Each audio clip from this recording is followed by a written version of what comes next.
सरकार दो आलम सल्लल्लाहु अलैहि वसल्लम ने इरशाद फरमाया कि जब किसी बंदे को कोई हाजत दरपेश हो, कोई जरूरत दरपेश हो, तो उसका बेहतरीन तरीका यह है, लोग वजीफे तो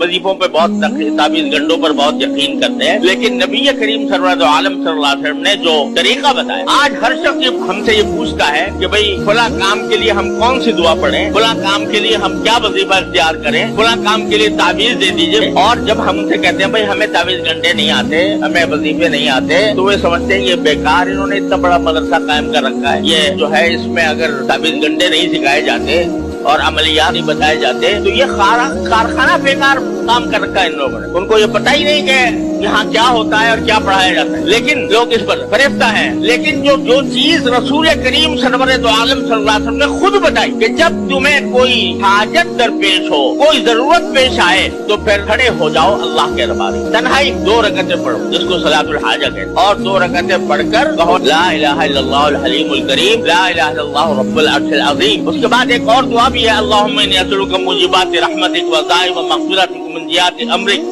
व सलामत मिन कुल्लि इस्म गरीमत मिन कुल्लि बिर वल फौज़ बिल जन्नह व नजात मिनन नार। ये अपनी जगह, चलो वो न अगर याद नहीं है तो न सही, लेकिन ला इलाहा इल्लल्लाहुल हलीमुल करीम, ला इलाहा इल्लल्लाहु रब्बुल अर्शिल अज़ीम, ये कहकर अपनी हाजत अपने परवरदिगार की बारगाह में पेश कर। ये तरीका खुद रसूल करीम